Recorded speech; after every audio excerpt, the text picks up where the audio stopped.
സ്നേഹം നിറഞ്ഞവരെ, കടുകുമണിയോളം വിശ്വാസത്തിന് ഒരു മലയെ തന്നെ മാറ്റിക്കളയുവാൻ സാധിക്കുമെന്ന് ഈശോ പറയുന്നുണ്ട്.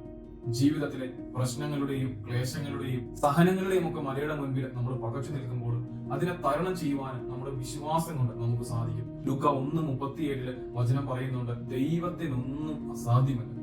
ദൈവത്തിന് ഒന്നും അസാധ്യമല്ല എന്നുള്ള വിശ്വാസം നമ്മുടെ ജീവിതത്തിൽ നമ്മെ ഏറ്റവും കൂടുതൽ സഹായിക്കും. ഇന്ന് നമ്മൾ വിശുദ്ധ മദർ തെരേസയുടെ തിരുനാൾ സഭയിൽ ആഘോഷിക്കുന്നുണ്ട്. താൻ വിശ്വസിച്ചതിന് തന്റെ ജീവിതം കൊണ്ട് മദർ തെരേസ സാക്ഷ്യം നൽകുന്നുണ്ട്, വ്യാഖ്യാനം എഴുതുന്നുണ്ട്. 2 Korinthos 5:7 വചനം ഇങ്ങനെ പറയുന്നുണ്ട്, ഞങ്ങൾ നയിക്കപ്പെടുന്നത് കാഴ്ചയാലല്ല, മറിച്ച് വിശ്വാസത്താലാണ്. ഞങ്ങൾക്ക് നല്ല ധൈര്യവുമുണ്ട്. തന്റെ പക്കലേക്ക് വരുന്ന കുഷ്ഠരോഗികൾക്കും അശരണരിലും ഒക്കെ മദർ തെരേസ കണ്ടിരുന്നത് ഈശോയെയാണ്. ഈശോയെ കണ്ടിട്ട് അവരെ ശുശ്രൂഷിക്കുകയാണ്. ഈ മദറിന്റെ വലിയ മാതൃക നമ്മയും സഹായിക്കട്ടെ. അപ്പോസ്തലന്മാർ ഇങ്ങനെ പ്രാർത്ഥിക്കുന്നുണ്ട്, ഞങ്ങളുടെ വിശ്വാസം വർദ്ധിപ്പിക്കണമേ. നമുക്കും ഒന്ന് ചേർന്ന് പ്രാർത്ഥിക്കാം, ഞങ്ങളുടെ വിശ്വാസം വർദ്ധിപ്പിക്കണമേ.